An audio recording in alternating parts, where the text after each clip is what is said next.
welcome back to the Cool Fears channel. I'm your host, Just the Bat Madrigal, aka the Buff Collector. The information on this channel is time for adult collectors and not children. And today we are going to be taking a look at the Diamond Select, Marvel Select, Venom figure. If you do enjoy the video, please remember to give it a like, share, comment, and subscribe. Shout out and thank you so much to my friends over at Diamond Select, especially their marketing manager, Zach Oat, for sending me over this product for me to shoot and review for you all. Jumping right on into this review, guys, yes, we are taking a look at what is, in my opinion, the best Venom figure out there, and it is the Diamond Select, Marvel Select, Venom. In my opinion, this thing blows the Marvel Legends one out of the water in so many ways. Yes, it does lack in a few articulation points, especially compared to that Marvel Legends one, but it definitely makes up for it in the sculpting, the detailing, the texturing, the paint apps, and especially the accessories and the alternate head. This guy is just absolutely massive for a 1/12 scale figure, and he would definitely tower over any and all Spider-Man figures in your collection. And that's what he should be, especially as Venom. He should be a little bit bigger, a little more of a towering villain against Spider-Man, a towering force. And this guy definitely holds up to that description. So with that being said, let's go ahead and take a look at all the great stuff that he does come with. He does come with 3 head sculpts. The one that he is currently utilizing right there, just a very classic Venom head sculpt right there, as you can see, is just Venom. But you do also get this amazing transformation Eddie Brock to Venom head sculpt right here. The tongue is swishing out. The symbiote is about to overtake his face, as you can see right there. There's some green slime on the Venom side, but as you can see as well, the Eddie Brock head is just ready for the transformation. Now, I will say that I do wish that this figure came with a just dedicated Eddie Brock head.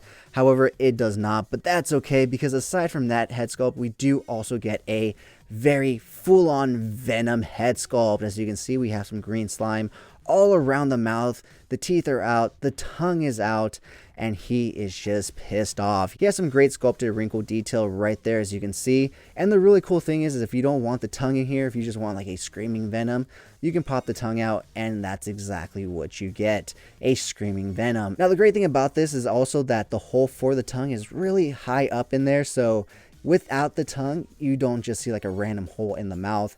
It still looks very much like a separate head sculpt. So a lot of great options for this guy in terms of head sculpts and alternate looks for there. However, when it comes to the hand options, it is a bit more limited. So you do get those open claw hands right there, as you can see him utilizing, as well as some fisted hands, which are very well nicely done and detailed, because if you can see, it actually has some raised holes right on the top where his webbing would actually come out, and you could actually see some veins right there, since the symbiote is supposed to be like very skin tight and whatnot, and you can see some very well nicely done veining details. But I do want to go back to that hole right there. Like, look at the attention to detail that Diamond Select paid to these alternate hands.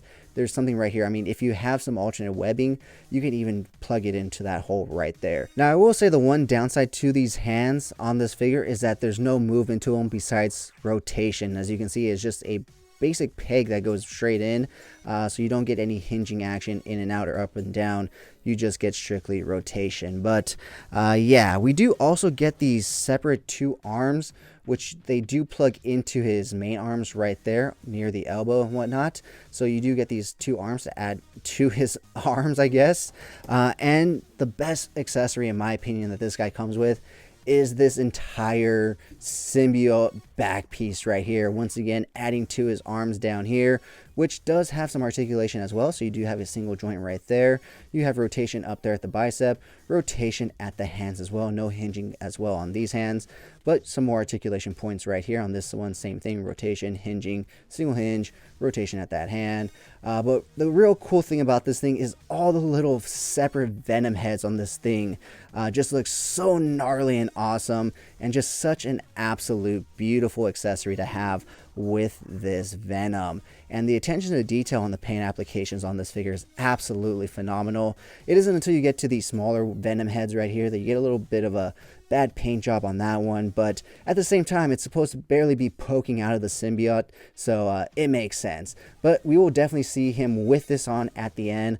But until then, it's just a phenomenal back piece, and it really makes his back look that much bigger. Like his traps and middle back right here are just poking out way more on this separate piece. But it does hook onto him. We'll take a look at that when we pull him off the rotating turntable. So with that being said, guys, why don't we go ahead and do exactly that and pull him off the rotating turntable so we can take a look at all the amazing, great detailing in this guy, as well as his articulation. Alright guys, so here we have him up close to the camera so we can take a look at all the amazing great detailing in this guy. So as you can see, his skin is not just basically flat and lifeless, quite the opposite. It is quite alive. You see a bunch of vein detailing, a lot of bumps and ridges, and just a lot of great paint applications. He's not just one solid black color, he does have some hints of blues here and there. His back is just absolutely gigantic. Look at that thing just poking out. Just some amazing great detailing all along this figure. You can see the blue paint more down here on his legs and his feet than you can on his upper body. It just adds a nice highlighting detail to this figure overall. As you can see, the hands are nicely done, and they do also include that lifted part right there for the webbing. However, on these ones, it looks like they didn't include a hole, but it is there lifted. But it makes sense because he wouldn't use his webbing when his claws out like this. It's mainly when his hands are in fists. But very well, nicely done and detailed. As you can see, it is smooth right up here versus this other alternate head, which has some lines and ridges right there, and even some red paint right there that I didn't even notice, where I guess his mouth curls up right here. It goes to red, which is really cool. But yeah, a lot of great detailing in this guy that the Marvel Legends one just does not have. That one is just plain smooth. And this one has a lot of great vein and ridges and just overall texturing to his skin. So with that being said, why don't we go ahead and take a look at this guy's articulation. He will look all the way to the right. He will look all the way to the left. He will look down pretty much just right there. He'll look up pretty much just at you. His arms will go out to a T pose, 360 rotation, swivel at that bicep, single hinge elbows, rotation at the elbows. Let's see. No rotation at the elbows, but you do get single hinge elbows. Rotation at the wrist. Once again, no other hinging action there. He does have an ab cut right there, as you can see. However, it's really not useful or utilized because his rib cage tends to run into his sides right there. So you can't really use it, but you can use the swivel at the lower waist. He does have a mid or right lower thigh cut right there, not up here. But he will kick out, let's see, he will kick out that far. He will kick forward that far. He will kick back, not at all. He does come with single hinge knees, and once again, rotation at that, I guess, lower thigh piece right there. Ankles will go down that far, up that far, and with a very slight ball rocker hinge. So all in all, a great figure in terms of texturing and detailing. It is lacking in certain parts of articulation, but he definitely makes up for it in that texturing, detailing, and accessories. As you can see with this thing, it just basically pops right on. If you can just get it to fit in perfectly right there, it pops on, stays on, doesn't have to move or anything. And yeah, now you have a very, very menacing and scary looking Venom, if he wasn't already scary and menacing as he was.